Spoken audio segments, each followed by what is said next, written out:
Emince. Şu tahtı şu öykülen doğrula. Öykülen parfet yağdı. 20-12'si.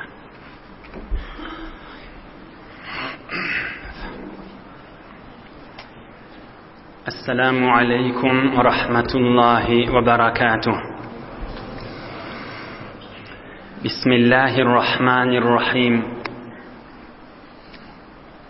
الحمد لله الذي بنعمته وعزته تتم الصالحات وتنزل البركات. الحمد لله الذي هدانا لهذا وما كنا لنهتدي لولا أن هدانا الله. حمدا كثيرا طيبا مباركا فيه. الحمد لله عدد خلقه ورضا نفسه وزنة عرشه ومداد كلماته. اللهم صل وسلم وبارك على حبيبنا وشفيعنا ومولانا قرة عيوننا إمام المتقين أمير الأنبياء سلطان الأولياء سندنا محمد النبي الأمي الأمين وعلى آله وأصحابه وأنصاره أجمعين. لا أسألكم عليه أجرا إن أجري إلا على رب العالمين. اللهم وفقني لبيان ما يحتاج الحاضرون إليه وما يصلح أحوالهم. إلهي أنت مقصودنا ورضاك مطلوبنا فأعطنا كلنا محبتك ومعرفتك. بيك الله تبارك وتعالى هم عنذن طاعات عبادت لنذي صالح عمل لنذي خداي چين اترشق لنذ ومحبت لنذي دعاي خير لنذي قذغن giycelerde قذغن havalarda qıysqa giycelerde daştan yaqinan Resulullah'ın yaşayışından mübarek şirin gurrunlarından ve ondan dünya ahir dersimizi alartıyıp gelmeli. Huday izzetini de arttırsın. Allah Teala ecr azim versin bererdim inşallah. Huday Teala yurdumuzu parahat edip vatan emniyet edip ağdı birlikten iman ağrıydan ayırmasın inşallah. Geçen heftelerde Beyik Pek Allah'ın köklemeği bile Peygamberimizin mübarek 56. yaşında cengi Uhud dağının düğününe Uhud uruşunun adı bilen Uluqan Mekkan kafirleri bile bir taraf Resulullah sallallahu aleyhi ve sellem sahabaları bilen bir taraf Resulullah sahabaları bilen 1000 nefer 1000 nefer kafirler da 3000 nefer. Aham Mekke-i Mükerremen kafirleri gelip Uhud dağının devrine konuptılar. Peygamberimiz de Medine-i Münevvere'de Cumhur'un İkinci namazı irrek okuyakana yola düştü. Aham yolla gün yaşmaka men sahabaların ceng meydanı gelirleri yeke görecek deydi. Geçen heftelerde geçenin qıysqatışı. Aham kiçenrek oğlanlardan 15 nefer iyidine qavub aham bir kidane daya oğlanları bunları ceng meydanı qaşın alıp gitti. Ondan sonra وفرغ رسول الله صلى الله عليه وسلم من أرض الأصحاب وغابت الشمس. Sahabalar ve ceng meydanı gidecekleri hemmetini göründen sonra gün yaştı. Hazreti Bilal'a Resulullah sallallahu aleyhi ve sellem emrediptir azan ayt. Hazreti Bilal'la azan çekip şu tada akşam namaz okuyuptırlar. Hazır Uhud dağı yeten aklı Medine-i Münevvere'den çıktılar. Ohum sahabalarının arasında şu taada bolup durlu evi süyüşmeni yatsı azanına çekilip yatsı namaz wagtda yatsyn azanyny çekdirip yatsynny şotada sahabalar bilen sep tutup cemaat edip Peygamberimiz yatsynny okuýar. Oham şotada bir gurrun bolýar. Ey jawan dost, ey musulman, ey mu'min, ey ata terbiyet berýän, ey yaşuly, ey eşdiýän gulagy we musulman, bolan ýagdaýy weldi. Gaýraty weldi, ihlasy weldi, mertleri weldi, iman weldi, himmet weldi. Ders al bilen himmetinden. Adam şulan ýagdaýlaryny eşitip öz imanymyzy artdyryp, özümizin gaýratymyzyň ejizligini ogurynçasdan derlep utanaýlyň bireme. Ýasty okulandan soňra Peygamberimiz aýdypdyr, şada galaýlyň diýipdir. Yani şu tada yatmaly inni. Oham Peygamberimiz sallallahu aleyhi ve sellem ýasty okulandan soňra garankyda sahabalarına bakıp kıygırıptır. Men yahfazuna el-leyle. Şu gece hayfi veriğinizin amada teyyarlığınız va yatmany sahabaların daşından aylanıp geçirmeli deyipdir. Men yahfazuna el-leyle. Şunu akşam kim bizi saklap yatacak deyipdir. Faqama raculun ve qal ana ya Resulallah. Oham bir jawan sahabalyň bir derrew turakana ya Resulallah men saklaýyn diýipdir. Yani erti jeng meýdanyna gaşyn barmaly. İstirahat gerek. Bir jawan sahaba turup men yatmany aýlanaýyn diýipdir. Aham Peygamberimiz aýdypdyr. "Wa man anta?" Kim bolýan sen diýipdir. Ol aýdypdyr, "Ana Zakwan." Men aýdym, men adım Zakwan diýipdir. Peygamberimiz aýtdyr, "İclis, otur ýerinde" diýipdir. Bir bolly. İkilenji. Thumma qala sallallahu aleyhi ve sellem, "Men yahfazuna hadihi el-leyle?" Kim şu gece bizi saklajak? Sahabalarymyň daşyndan aýlanyp yatmany daňyna tarmaly. Ýanky Zakwanyň gapdarragyndan bir ses çykan ýanak bolup, "Ana ya Resulallah" diýipdir. İkilenji adam ýygyrdy. Peygamberimiz aýdypdyr, "Wa man anta?" Kim bolýan sen diýipdir. Ol aýdypdyr, "Ana İbn Abd Qays" diýipdir. "Men Abd Qays ýan adamyň ogly da" diýipdir. Peygamberimiz aýdypdyr, "Otur tenne" diýipdir. Yeni birimi durup Resulullah sallallahu aleyhi ve sellem sahabalaryna bakyp, "Men yahfazuna hadihi el-leyle?"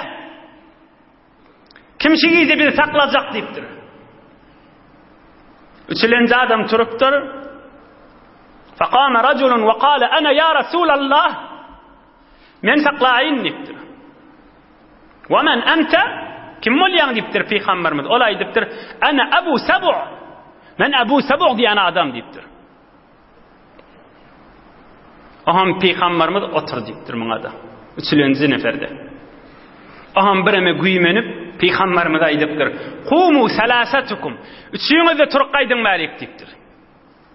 Kim? Zakwan, İbn Abd Qays, Abu Sab'u. Üçüňiz de gaýdyň malik diýipdir.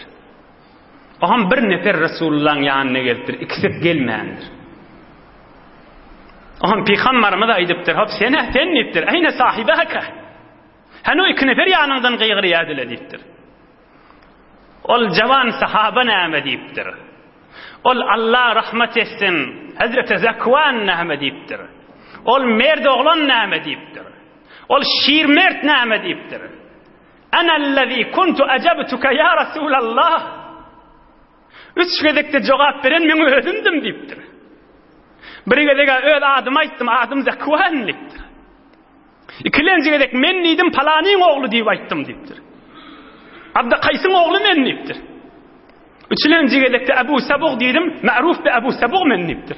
Ana Zakwan ibn Abd Qays Abu Sab'u diýipdir. gözekde de her yerde aydanda özüme icazet vermedim oturmağına deyiptir. Üçüstü ben bir adam deyiptir. Peygamberimiz bilse de biliptir onlar. Emme sahabalara belki tarihi beşeri insaniyeti ders olsun deyip sahabalarının mertliği biri-birinden meter evzin şıptırallığını iman ve ihlaslarında kamilliğini tarihte sebt bulmadan şirin bolan yağdayı görsen hay. Hani o iki yoldaşın diye ne üçüsü de öldüm deyiptir. Ana Zekvan İbni Abdükays Ebu Sebu. Adım Zekvan Abdükays'ın da oğlu ma'ruf Ebu Sebu'dan mennittir. Peygamberimiz aydıptır. İzheb hafizakallahu azze ve celle. Berakallah. Huday seni afetten mahfuz etsin. Sen gayrat et. Bir gece yatma onu deyiptir. Sahabaların daşından aylan deyiptir. Biz hemmemiz yatacak istirahat edecek deyiptir. Felebise radiyallahu anh dir'ahu. وكان يطوف بالعسكر تلك الليلة وكان لا يفارق رسول الله صلى الله عليه وبارك وسلم. Oham Hazreti Zekvan radıyallahu anh mert bolup jeng meydanın egin maşını hemmisini giyip tamam amade bolup ta Rasulullah oyunyança sahabaların daşından aylanıp vaqt geçirmeni Rasulullah'ın daşından aylanıp ta Peygamberimiz turyança şeytik geçiriptir. Ey mümin Müslüman doğalla. Çınnan şıla merde adamlar deyilmey. Bulan imanlarına kulak asın. Bular imanlarına belki ediyen işlerini gürlep Türkmen harladı diye. Harlap fakat yönü laf vurup ölülerin kenarda saklamayanmıştıklı. Amal etyenmiştikli. Ölülerin ortağı oklayanmıştıklı. Yönü kefini ovadalla kana iş etmeli olanı ölülerin kenarda saklamayanmıştıklı. Amal ediyenmiştikli. Ölülerin ortağı oklayanmıştıklı. Neyimizden çüreyim? İhlasları varmıştık. Mehabbeti varmıştık. Canı bilenmiştikli. Oham bir topar özlerinin mertliklerinden bir amallar köküdiptirli, tarihi angalıtıp koyuptirli. Bigat ihlaslar bitinmiştik, şılan gurrünleri de adamın yüreğini açıyor. Şılan gurrünleri yürek açıyor, imanın arttırıyor. Adamın gayratını arttırıyor. İhlasları olansan, 1400 yıl üstünden geçmeli şu gurrünün, hadirde tədece gurrün olup, mümin Müslüman adamlar işlerine imanları artmalı. Ya mesela bir tofar adamlar oluyor. Mesela dil kömek, ya mal kömek, ya beden kömek öyle hayır yetirmeli olanla. Mesela işi varmıştı. Öynün işkenmişti kamanadan ha. Ama bir adı güymeden şık bolup öynüne qaliye ta şol iş bitik gityança. Ta şu qavdat mesela mektep okuyanına olsa mescid becerilenine olsa, gariplara kömek edilenine olsa, ya bir başka bir her neyme qavi işi ki, sen Müslüman adam biliyor da şu da adın içinde Hudayın qavurmaklığı bağdığını, Allah Teala'nın rızayeti bağdığını biliyor ha. Yönü neyme diye, hamana işi varmıştık. Şunu güymenip gününü geçiriyor. Neyme'den süreyim? Kellağırdan miydar? Kepurrundan miydar? Mesuliyet gerek diye. Ay bana neyme diye, öl biter gider daha diye. Bular olardan değilmiştik. Bulan yüreklerine iman derdi varmıştık. Bulan yüreklerinde büyük Allah'ın mehabbeti varmıştık. Kendi işler bağda mescid becerilmek, köfrü becerilmek, garip kasar gözlemek, tomuslarda tabistan oğlancıkları bernama, Kur'an-ı Kerim öğretmek, sen şuna kömeğin yetirenin minin, yetirmeyenin minin, olay yer gider ol. O mescidde biter gider, o yerde biter gider.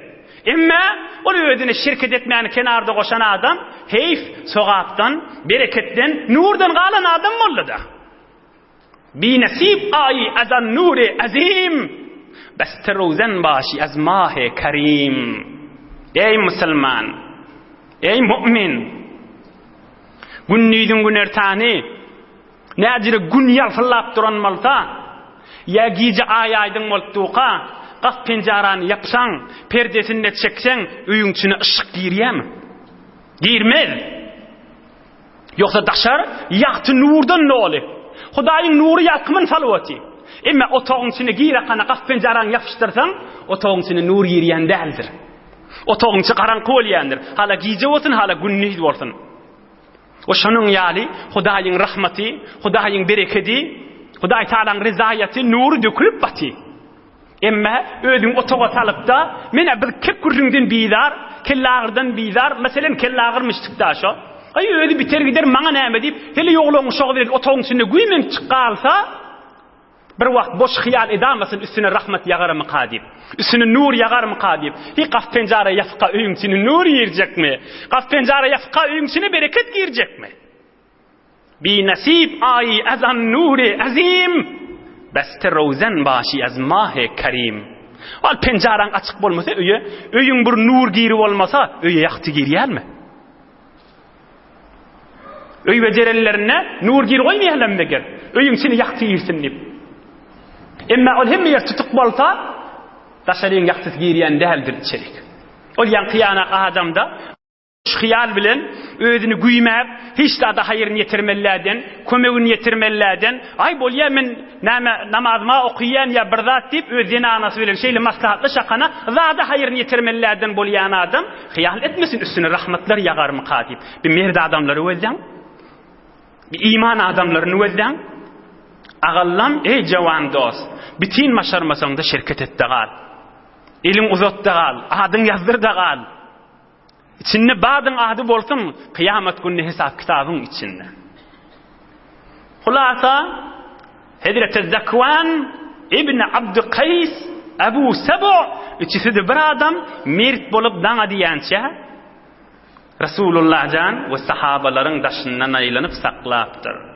ونام رسول الله صلى الله عليه وسلم حتى أدلج وفي السحر قال صلى الله عليه وسلم أين الأدلاء قليلين مبارك قرنا رسول الله جاننا yatıptır selalik vakti dangdan önçek oyanıptır sallallahu aleyhi ve sellem oyanakana dangdan önçek turaworing deyip turduptır sahabalar.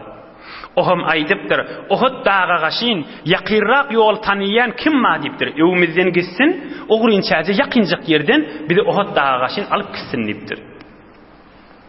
Ohum sahabalaryň bir neçesi, "Ya Rasulullah bir ýoly ýetip ökdi" diýip, Peýgamberimiziň öwünden ýürüp, baglaň arasyndan, dağ dereliň arasyndan çöküp ýerden Uhud dağa gaşyn alyp barypdyr. Gowqulasaň dünyede tarihte bir gen gurrunlar vardır şatada. وَلَمَّا اِنْتَهَا رَسُولُ اللّٰهِ صَلَّى اللّٰهُ عَلَيْهِ وَسَلَّمْ إِلَى قَرِيبِ أُحُدٍ حَانَتْ وَقْتُ صَلَاةِ الْفَجْرِ وَهُوَ صَلَّى اللّٰهُ عَلَيْهِ وَسَلَّمْ يَرَى الْمُشْرِكِينَ Aham mahul evesi işittirler, ta Uhud dağın yakınına barıptırlar. Dan atıptır. Erti namazın vakti olupdur. İnne näme ýagdaý boldy? Peýgamberimiz kafirleri görüpdir. 3000 leşker teýýar bolýar. Tagriben biri-birini görüp başladylar inne. Peýgamberimiz sallallahu aleyhi ve sellem Hazreti Bilal radıyallahu anh ona aýdypdyr, erti namazyň azanyny çekipdir. Hazreti Bilal radıyallahu anh azan çekipdir. Oham awdallah saf tutup, sep tutup Peýgamberimiz imam bolup erti namazy okypdyrlar. Erti namazdan soň ýuwaş-ýuwaş jeň meýdana gaşyn giriljek kandy. Erti namaz okulandan soňra bir gen ýagdaý bolupdyr. Wa hunaka tamarrada ibn Salul al-munafiq. Ol 3-4 heftemin nozul geçenler bir münafık badi İbn Salulli. İbn Salulli ki Hudaý Taala şoň hakyna aýtdy. Ey Muhammed Rasulullah, eger sen günne 70 gaýtar şoňa doga etseň de şoň men günahyny geçmerin diýen adam ha. Şoda bamışdyk Peýgamberimiziň goşunynyň içinde, 1000 neferiň içinde. Erti namaz okyp bolanlaryndan soňra bir münafık İbn Selul düngür gurrun tapmana durupdur. O da haçan kafirliğin gözünün alında. O da haçan işte içkin jeng meydan mı olacak? O ham aydıptır. Näme özümüz biz öldürüp diptir. Mene qaytjak ýyzme diptir. Bizire jeng meydan boljak bolsa maňa gerek gel bizire zat dip ýyzyny öwrülipdir. Fan sahaba bi 300 minal munafiqin. Hudaý Taala Qur'an-ı Kerimde şolary munafyk diýip aýdýar hemmesine. فَمَا لَكُمْ فِي الْمُنَافِقِينَ فِئَتَيْنِ وَاللَّهُ أَرْكَسَهُم بِمَا كَسَبُوا أَتُرِيدُونَ أَن تَهْدُوا مَنْ أَضَلَّ اللَّهُ وَمَن يُضْلِلِ اللَّهُ فَلَن تَجِدَ لَهُ سَبِيلًا. O da Kur'an-ı Kerim şolan hakkındaş. فَمَا لَكُمْ فِي الْمُنَافِقِينَ. Yankı İbn Selul'un iyidine näçe nefer düşse o? Peygamberimizin qoşuny 1000 nefer. İbn Selul münafıqın iyidine 300 nefer münafık iyidine düşüp gitipdir. Yani Peygamberimizin sahabası 1000 nefer bolupdy dedik. 3000 nefer kafirin beraberine. 600-700 nefer bolup galypdyrlar. Ey Resulullah'ın gurrun iyidin birje dagyba. Ey çynnyň ıza başynda kännämmi? Yani şu 1000 neferin içinde 300 nefer münafık barmışdy. 300 nefer daşından Müslüman içinden kafir barmışdy. Şu kafirliğin öz müdahamçılığı olacak ha. Bular Müslüman taraf Müslümanların arasında da. Fen sahab bi 300 minel munafiqin. 300 nefer yankı İbn Selul betbaht münafıqın iyidine düşüp qaydypdyrlar münafıklyk bilen. Oham ol münafık aydypdyr. Ata'al wildana ve men la ra'ya lah ata'ahum asani ala man naqtul anfusana. Muhammed diýipdir yankı münafık sallallahu aleyhi ve sellem. Oglanjyklaryň ýaş oglanlaryň diýen etip Medineden çykýar diýipdir. Näme özümizi öldürüp diýipdir. Öwriljek ýylymy diýipdir. Görün münafıqın edýän işini öwriljek bolsa odal gaýtmalyda Medineden. Ahyrky wagt öwrilýär, musulmanlaryň aýaklaryny titretjek bolup. Musulmanlar gorka goýjak bolup, ol kafirleri begendirjek bolup. Ýogsa odal bark görmellerler. Ahyrky ýagdaýda öwrilýär. Biderek münafık nejis, habis adamdan edýän işi da. Ýogsa odal Medineden çykyp bermellerler. İbn Selul bir qysgaçyk tandaýly, gurrungy bolupdy. İbn Selul yankı münafık. قال الإمام الزهري رضي الله عنه كان ابن سلول له مقام كل جمعة. İbn Selul diýen münafık her jumga peýgamberimiz hutba okuyacak bolany ýokary galýanmışdyk. Ey bu münafıgyň bi hayadygyny, ey min gaýzadygyny, ey min jesurdygyny her jumgada Peygamberimiz hutba okuyacak bolanda yankı münafık ýokary galyp näme diýänmişdik? Eyyuhan nas, hada Rasulullah beyne azhurikum. Şi Muhammed Rasulullah'dır. Hudaý şunu bizi silap beripdir. Şun kadryny bilin, şuna kömek berin. Fansuruh ve azziruh ve nasaruh. Şuna kömek berin. Şur ulaqan adam min kadryny bilin diýänmişdik. Yalandan ha. Özüne gawa adam diýdirjek bol. A'azzakumullahu Taala bih. Bilýäňizmi şuň menen Hudaý sizi siladi ha diýänmiş. Yankı münafık her hefte şey diýänmişdik yalandan. Hatta Uhud urşunda 300 nefer bilen öwrilýär, jeng meýdanynda şirket etmeýär. Şu Uhud jenginden soňram dagda jymgada turupdyr daşly adam. Ýene öňküýäl etip. Ey jemaat, Muhammed peýgamberiň gadryny bilin diýip, şeýle bir bihaýa adam işte. Uhud jenginden soňram dagda şeýle ýygyny öwrilipdir ha. Onda da awwelin jymgada ýokary galyp, ey jemaat, şu Resulullah'dır, şun kadrini bilin, şuna kömek berin diýerlerini fa ahadal muslimuna bi siyabihi. O hatçynyň sonra musulmanly köýnünden tutup, ey adu wallah, ijlis. Wallahi anta lasta ahlun lidalik. Utun hayat, sen günaman kılıp otur diýipdirler. Aham maňa aýdypdyrlar, ey betbaht, sen tövbe et, irji yastagfir laka Rasulullah. Ola hasyn. Ey betbaht, sen Uhud jenginde ýokdun, ýygyňa öwrilen. Sen şu mahal tövbe et. Resulullah sana dua etsin diyellerini aydıptır.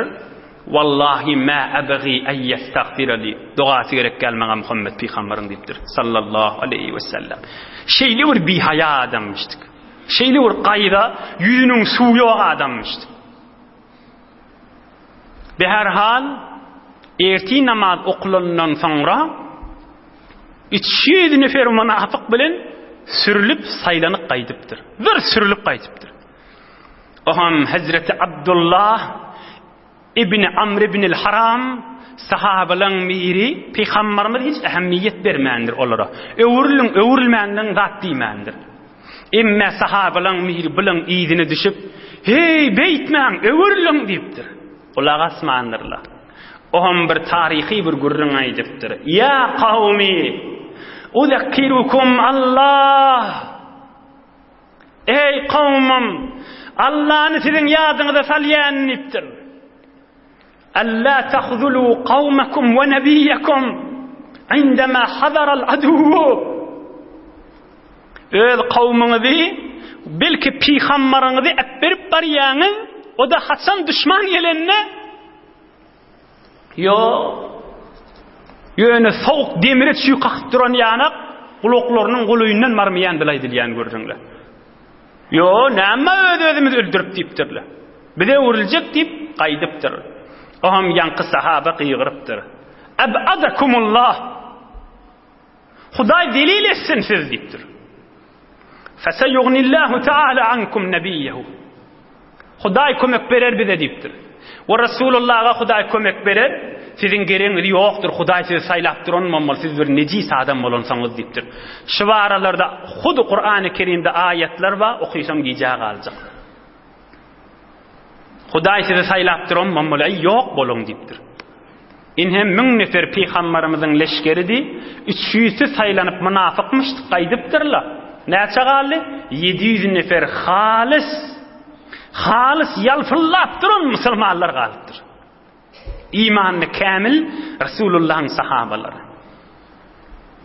Bir 2 daqiqalyk bir ders alaylyň. Ey mümin musulman dogallar. Şu münafık 300 nefer bilen yerden öwürlük gelýär. Resulullah'ın ýanyna öwürlük gelýärler. Huday Taala'dan vahiy, Kur'an inip duran, nur inip duran, mustaqim Allah bilen irtibatdaki adam bize gerek dälip, şondan öwürlüp portu dünýä gaşyň aýtmaly. Eşlere Thomas Khan misal vursan gelişmezmi? Ulamalar aýdýar. Teleka adamın misali eýnuhu susuk Thomas Khan ýalydyr. Thomas Khan'ı gülüň sinne goýsaň ýerek barar. Gülü äpbir dogry aşgaly kesife barar. Dogry nejasata barar. Resulullah'ın ýanyna gidip aka ýerek gitjek. Ýerek barmaly. Resulullah'ın öz ýanyndan çykyp gaýtmaly. Zat diýerler nesip etmese nesip etmeýän ha. Huday Taala'dan dilemeli hadi. Hudaya qowzatlar bize nesip etdi. Peygamberimiz dua ediýänmişdi. Allahumma inni es'aluka tawfiqa ahli'l huda. Hudaya ak ýollaky adamlaryň nygmatyny maňa da ber diýänmişdi. A'mal ahli'l yaqini, imanlaryna gaýma adamlaryň etýän amaly bar, şonu maňa ber diýip Resulullah dua etýänmişdi. Dua etmeli haşyna. Resulullah'ın ýanyndan meselen jeňmämişdik. Ölmeli, öl keyfet Resulullah'ın ýanyna ölüňden soňra. Bar dünýä gaýdyp dursaň da ölmeýjekmi sen? Hani garlyňmy? Näçe ýaşanyrsyň şolardan soňra? 500 ýaşanyrsyňmy? Ya olardan öňçe gitdiňmi qa? İbretu bidari yazdan talab, na az kitabu maqalu harfu lab. Hudaýdan dile, Hudaýa maňa ibret berdi. Hudaýa men ders alaýny. Hudaýa men imanymı kamil bolayny. Ibretu bidari yazdan talab, na az maqalu kitabu harfu lab. Ýöne kepläniň menen adam öwetişýän näldir? Ýöne, men kam kitap okuydum ahy, men özümde habarym bar ahym diýenim menen öwetişip görmersiň. Allah'dan dile, Hudaýa men gözüm açyk bolsun. Hudaýa men kalbim açyk bolsun. Men kalbim kör bolmasyn. Hudaýa maňa gowzakly nesip etsin. Yo men de kan kitaplar okuydum ahim diyenin menen Hudaýyň ýanyna adam öwetşäm qadiyam aýly. Ine bil hadam welden Resulullah'ın ýanyna aýdyp ötdi. Resulullah'ın ýanyna elbetde Hudaýyň nur dökülip duran ýerinden na. Qalan tersi özüňiz aly beriň, men kan wagtyňyzy almaýyn. Gürlüň ýylyny alyp gideýin. Inhe bir peş adamla Resulullah'ın ýanyna gaýdy ötdi. Geçen hefte geçenler ayağı paytıklap duran sahaba urunup Resulullah'dan kalacak dälli öti. Bala adam ýylyna gaýdy öti. Ayağı paytıklap duran sahaba da men Resulullah'dan galyp biljek diýip Resulullah ýabyşyp gaýdy öti. Nesip diýerleri. Nesip diýerleri. Nesip diýerleri. Hudaýdan dilemeli boljak, Hudaýa nesip etdi. Hudaýa köple bize diýip. ونفذ رسول الله صلى الله عليه وسلم حتى نزل الشعب من جبل أحد فعسكر بجيشه مستقبل المدينة المنورة. Peygamberimiz 600 sahabası bilen öwrak gidipdir. Sahabalar bilen gidipdir, kafirler de görüpdi. Ta Uhud dağı ýaşy degipdir Peygamberimiz. Uhud dağı barıp Peygamberimiz leşkerini gowgulagasyn. Leşkerini büýüripdir, arkaňyz dağa gaşyn bolsun diýipdir. Ýüzüňiz Medine gaşyn bolsun diýipdir. Sahabalar inni arkasından hiç wagt düşman gelip bilmeýär. Arkasy dağda. Ol öwrekde de bir defejik barmışdyk. On üstünde de 50 tane sahabasyny saylap size o öwkü defeň üstünde öwkü dağda bolmaly diýipdir. Uhud dağın öwi inşallah gitmediňiz gidersiňiz giderlerde gow bilýändir. Uhud dağın öwgiň meýdan ol öwrekde bir dağ bar, Jebelur Rumat diýerler. Şoň üstünde 50 nefer sahabasyny teýýarlap goýupdyr. İnşallah on gurrunun işte aýdyň. Oham 650 nefer öz ýanyna 50 nefer de şu dağın üstünde öwkü defede durmaly. Hemmesin üýşürip hutba okypdyr Peygamberimiz. Qysgajasyny aýdyp bereň. Inni hemmesin üýşüripdir, inni ýuwaş-ýuwaş jeň meýdan başlajak. Ya eyyuhan nas, ey sahabalarym diýipdir. Hemmesiniň öwüne geçip mübarek aýaklary bilen ýörüp, dogry ortalaryna baryp gurrun beripdir. Ey sahabalarım, usikum bima awsaniyallahu azza ve celle. Hudaý maňa tapşyran radyny siz sahabalama tapşyrýar. Özümden radaýdamak size diýipdir. El-amel bi taatihi ve tenahi an maharimi. Hudaýyň diýenine de weriň, Hudaýyň haram edenden gaça weriň diýipdir. Ey sahabalarım, innakum al-yawma bimanzili ajrin ve zuhrin. Ey sahabalarım, soğabın dökülüp duran yerine duğunuz şuun siz diýipdir. Soğabın dökülüp duran yerine duğunuz, eger sabr edip, mert bolup, biluňyz kuşap daýaw durup bilseňiz diýipdir. İlinden aýdypdyr, ey sahabalarım, fe innel cihada şedidun karih. Kafir bilen kanmagan dökülüşüp uruşmak gaty kyn zatdyr diýipdir. Zenanaňy öýde goýup, oglaň şoň öýde goýup, janymdan geçeýin nime gaty kyn zatdyr sahabalarym diýipdir. Ýöne Hudaý nesip eden adama kyn däldir diýipdir. İlinden aýdypdyr, ey sahabalarym, sabr edin, daýawda durun, jennete de umydywar boluň diýipdir. Ey sahabalarım, men diýenim menen bolun, agzala bolaman, agzala yere Hudaýym kömek gelýän däldir diýipdir. Muttahid bolun diýipdir. Agdy bir bolun diýipdir. Ey sahabalarım, fe inni harisun ala rushdikum. Sizin beter gowulmaňyza beter ürjida men diýipdir. Men diýenim menen bolun gönenörsiňiz diýipdir. Ahyrkysy, ey sahabalarım, musulmanlar hemmesi bir adam ýalydyr diýipdir. Barmagyň uzyna tikenürtse, gözün yatıp qalyamy? Ýok, göz dogurşaňa gaşyň gitdiýär. Kelläň yatyp qalyamy? Barmagy tikendirtip, ýok, kelle de şoňa gaşyň gitdiýär. Aýagyň yatyp qalyamy? Men el bilen işim ýok. El ayak da şoň ýedinde, ýürek de şoň ýedinde, göz gulak da hemmeti şu barmagyň ujuna şu tikeni aýyrjak bolup. Musulman menen bir-birine şeýle mehabbetli bolmalydyr. Wassalamu aleykum diýipdir ahyrynda da. Aýrat edin diýip 50 nefer saýlap, akdip öwkü defäň üstüne goýupdyr. Oham olara aýdypdyr. 50 nefer, şu 50 neferiň üstüne de Abdullah ibn Jubayr diýen sahabany baş etip goýupdyr. Farman desetip goýupdyr 50 neferiň. Şu 50 neferiň başyna aýdypdyr. Ey Abdullah diýipdir. Hudaýy sana şaýet etýän diýipdir. Sen ştada gowy ýerde goýdum diýipdir. Gowy ýer diýänim, siz ştada bolmasaňyz kafirler bizi az göre kana defäň arkasyndan aýlanyp biziň arkamyzdan gelemasyn diýipdir. Şolar atly gelýärkä, siziň işiňiz şu defäň üstünden fakat tir kamanynyň ok atdan durum geçirmäň şolar diýipdir. Wasbut makanaka in kanat lana aw alayna. Hala bir piruz bolayly, hala basylayly. Dur ştadan qyymylama diýipdir.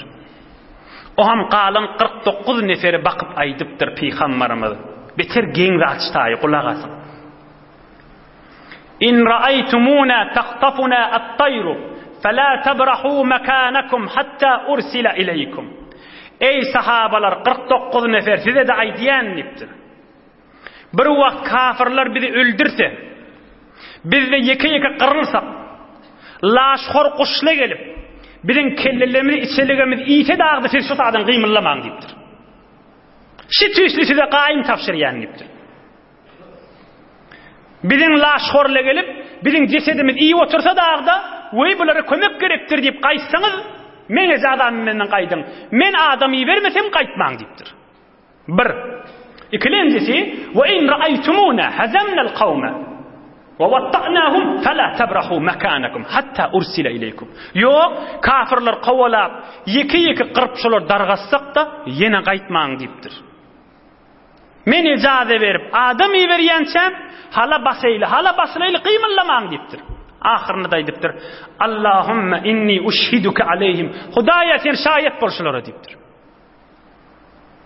50 neferi jeng meydanından çıkarıp belli öz başına Cebelur Rumat diyen beyik defäň üstüne dağın üstüne böylece kiçik bolupdu şoň maşynyna goýupdyr. Bir wagt jeng bolupdyka 50 nefer, 100 nefer, 1000 nefer saýlanaka arkanasyndan gelemasyn diýip şolary goýupdyr. Oham peýgamberimiz gelip sahabalaryň arasyna bir 650 neferiň arasyna gelipdir. İnni yuwaş iki qoşun bir-birine yaqinlapdyr. Ve ja'ala sallallahu aleyhi ve sellem yamshi ala rijleyhi yusawwi as-sufufa. Mübarek ayağı bilen sepleň arasyndan yürüýüpdir. Hayt falani ewe geç diýmişdik. Falani sen ikilenci sefe geç. Falani sen üçlenci sefe geç. Dördülenci sepde aýtýarmyş sen ewe var diýmişdik. Adamlar dogurlandan soňra gerişleri hatta ayaklarının ökçesi adı öwrek iýdenrek bolsa dogurja duruň diýmişdik. Eýin unamayana namaz okuyacak ýaly. İnnallaha yuhibbul-lezîne yuqatilûne fî sebîlihi saffan ke'annahum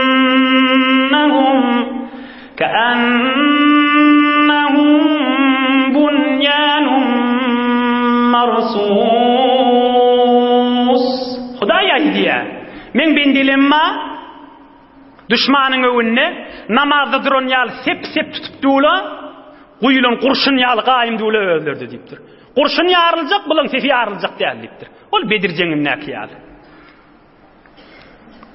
Hatta gerişleri de hadi biri-birinin ew ýydy bolsa, "Haýt gerişiň on gerişi bilen deň bolsun" diýipdirdi. Oham peýgamberimiz sahabalaryny ýaxşy heweslendirip elini iki kılıç varmıştık, iki şemşir varmıştık. Birini sirip çıkarıptır, aydıptır. Men ya'khudu minni hâza s-seyfe bihakkihi. Men elimde iki kılıç var deyiptir. Şoň birini kim aljak men elimden? Ýöne hakyny eda etmelipdir. Şu kılıçın hakkı var deyipdir. Näçe el uzaltypdyrlar, men aljakdy, men aljakdy. Peygamberimiz hiç haýsyny bermändir. Oham bir jawan sahaba, beter daýaw, beter uruş gören, jeň meydan gören bir qawi sahaba kim? Hazreti Abu Dujana radıyallahu anh. Beter bir merd oglanmış. Hazreti Abu Dujana ýöwrak ýortup gygyrtdyr, ya Rasulullah. Elindäki öz kılıcın, Resulullah'ın öz kılıcımıştı. Elindäki kılıcın näme hakkı var on eda etmäne diýipdir. Oham Peygamberimiz aýdypdyr: "En tadriba bihi wujuhal aduwi hatta yanhaniya." Bikar durmalar şu kılıç diýipdir. Täjeň ýatýança zol bulant durmalyşyň menen kafira gaşyn diýipdir. Tä kafir ýykylýança diýipdir. Hazreti Abu Dujana radıyallahu anh, "Ana ahuduhu bihaqqihi ya Resulallah." Men inşallah yerini yetirerim şon bermäňe diýipdir. Peygamberimiz ozully maksady Abu Dujana'mışdyk. Gel sana berýän hakyny eda et, yerini yetir diýipdir. Bolýa diýipdir. Hatta sahabalaryň bir neçesi Hazreti Zubeyr ibn al-Awwam radıyallahu anh, "Ýüregimizden bir formollyk diýe, Resulullah maňa bermäni şoňa berdi" diýipdi. Oham Hazreti Abu Dujana bir gyzyl ýalygyny maňryna daňyp, gyjynyp öýdi, Peýgamberiň kılıçyny alantaň, sefin arasyndan mutakabbir bolup ýürüpdir. Kafirliň gözüniň aldyna. Peýgamberimiz ýene şo taýda dir seçipdir. Jeň meýdany bolsak bolupdyran ýerde. Resulullah janyň tamam harakaty, tamam keplemäni duran ýeri. Hemmesi ders, hemmesi bir durda bula. Peygamberimiz Hazreti Abu Dujana'ň gyjynyp, maňryny gyzyl ýalykdan Resulullah'ın kılıcını alıp aňryk bärik mutakabbir bolup ýürüpdi, gaýdypdyr. "İnneha lamasyatun yubghiduhullahu Teala illa fi misli hadal mawtin." Şehirli yürümek haram diýipdir. Ýöne şizire kafirliň hawasyny aljak ýerinde hiç işgali ýok diýipdir. Barakallah Hazreti Abu Dujana. Şehirli mutakabbir bolup yürümek haram diýipdir. Ýöne şizire ýerde kafirin hawasyny aljak ýerinde hüneriň bolsa çykaryp diýipdir. Koy gören adamın havasy gaçsyn kafirliň diýipdir. Hudaý ýokuş görmeýär bizere ýerde ejazet berýär diýipdir. Resulullah jan kıyamete sedip yeni bir ders aýdyp goýupdyr şu taýda. Şibir Hudaýyň ýokuş görýän ýürümesi, emma şizire ýerde ejazet bar diýipdir. Hazreti Abu Dujana ýerine ýetirip jeň meýdanyna da girýär. Onun ne forum jeň meýdanyna girişi inniki fursatda. Ýöne bir 2-3 dagyga ondan kane bitirjekler. Hazreti Abu Dujana'nın gysgadyk tandyp bereýin. Hazreti Abu Dujana Resulullah'ın şu kılıcını alan adam. Şunu tanıdıp tamam edeceğim. Hazreti Abu Dujana Resulullah'ın kılıcını alan adam. Ebu Bekir Sıddık'ın halafet vaktinde jeň meydanına şehit bolan adam. Emma şehitlikten önce meriz yatıqa azalı ellim qadib bir wünt şowuna yatanmıştı. Men inne ayrılacak o şowun üstünne deyip. Oham yatan yerine bir Hazreti Abu Dujana gülüp yüdüğü yalfıllap yatan. Oham sorbana barttırla. Ey Abu Dujana, näme yüdüň hewir yalfyllayar asyň diýipdirler. Hazreti Abu Dujana bir kep aýdypdyr. Kep durdana aýdypdyr. Resulullah'ın şäherleri da bula.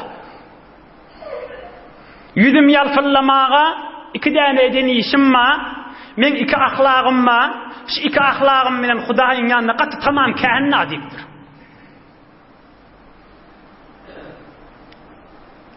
Ey enata, ey erhiley, ey doğan, ey musulman, ey oğulgy, ey içerde daşarda musulman doğullyň arasynda ah sana maňa dersdir da bula. Menne ikrat ba diýipdir Hazreti Abu Dujana. Şu ikizat bana bolor inşallah şoň menen men jennete bararyn diýipdir. Näme aýtjakam? Resulullah kılıcını verdi diýjekmi kam? Onu aýtmandyr. Resulullah'ın ýanyna kafirle bilen çarşdym diýjekmi kam? Onu aýtmandyr. Sadece da aýtypdyr. Kuntu la atakallamu illa fima ya'nini. Men şu ömrümde özüme gerekmejek ýerde bir derek takırda oturmaýardım diýipdir. Bir işi diýipdir. Kam keplemeyärdim diýipdir. gerekmeyecek yerde keplep yükümü alınmayalım deyiptir. Hak da olsa, nahak da olsa, gıybat da olsa, töhmet de olsa, Müslüman doğanın azası da olsa, onun bunun gövününü görecek deyip, paçavlap, sakırdap oturmayadım deyiptir. Heyveri dilime qaim adam men deyiptir. Şu dilime qaimlik bilen Hudaýyň rezaýatyny tafarnyp, gat umydım kähin deyiptir. Ey Müslümanlar! Adamın gövünü şu kılıç aytacak da, onu aytmandır. Ondan mühimrak da aytıptır, onu yalda da aytıptır. Şu dilime qaimtdim da men deyiptir. İkincisi, وَكَانَ قَلْبِي لِلْمُسْلِمِينَ سَلِيمًا. Şimdi Müslüman doğanıma hiç kinem de yok, bit pälim de yok, bit niyetim de yok. Şu Müslüman doğana azar vereyim ne deyip durama, mızahım olayım ne deyip durama, Müslüman doğanımdır bir azar kefeşten de şunu qova york koyveriyen deyiptir. Bir bolmadırak yağdayı eştasam da şunu qova york koyveriyen, ay Müslüman doğanın hatmen maksadı şıdır da deyip qova yoryen deyiptir. Şu Müslüman doğanıma bitkumelligim yok da deyiptir. Şu iki zat bilen Hudaýyň cennetin tafarını deyip, yalfıllav otin na deyiptir. Şol Hazreti Ebu Ducane radıyallahu anh Resulullah'ın elinden kılıcı alıp cenk meydanı başlap cenk meydanı evvelin mübareze kafirlerden biri Müslümanlardan kim? Hazreti Ali Murtada radıyallahu anh Uhud urşunun evvelin mübareze ikisi ortaya çıkıptırlar. İnşallah Uhud cenginin başlayışı evdaki hefte Raygiri, öwdäki hefte, ustaatlaň maslahaty bilen ta'til, sannyk başyna barýan bolýa, gelmesi qyyn bolýa, şulukluk bolýa. İnşallah öwdäki heftede de aňyrky hefte, Uhud jenginiň başlaýyşyny hyzmatyna da ýetirer. Hudaý Taala iman awrydan aýyrmasyn inşallah. Hudaý Taala emniyet, agdybirlik, bereketten aýyrmasyn. Maridlerime de şafa versin. Musafiratda, hytmatda, gurbatda, müşkilli dogalla, hemmilerini pek Allah asan etsin. Hudaý Taala iman awrydan aýyrmasyn. Marid dogalla, musafiratda, hytmatda, başga ilgini äpberip daş yerlerde işläp gedip bererler. Hudaý hemmelerine ýar bolsun. Bir alhamd kul huvallah Suriye Felaq ve Nas goşup okuýaýyn. İnşallah ötüllüň ruhuny bagş edip ilgin watanymyza doga ederiz inşallah. Okuýberim.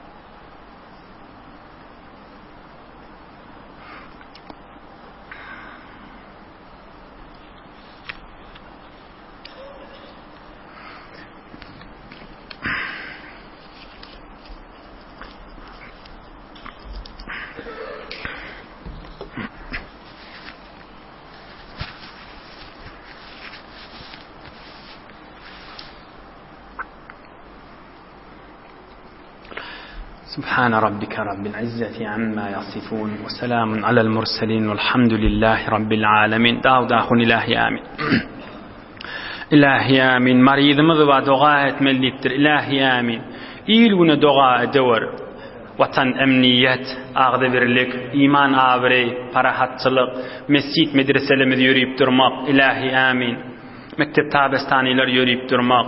Din bernamaz yürüyüp durmak, dinimiz, dünyamız abatlık, içeride daşarda hemmelerine dua ediyor. İnşallah Hudaýdan qatyk umydymyz kändir, dualar kabullur inşallah. Amin ya mucibed da'avat. Amin ya erhamer rahimin. İlahi amin.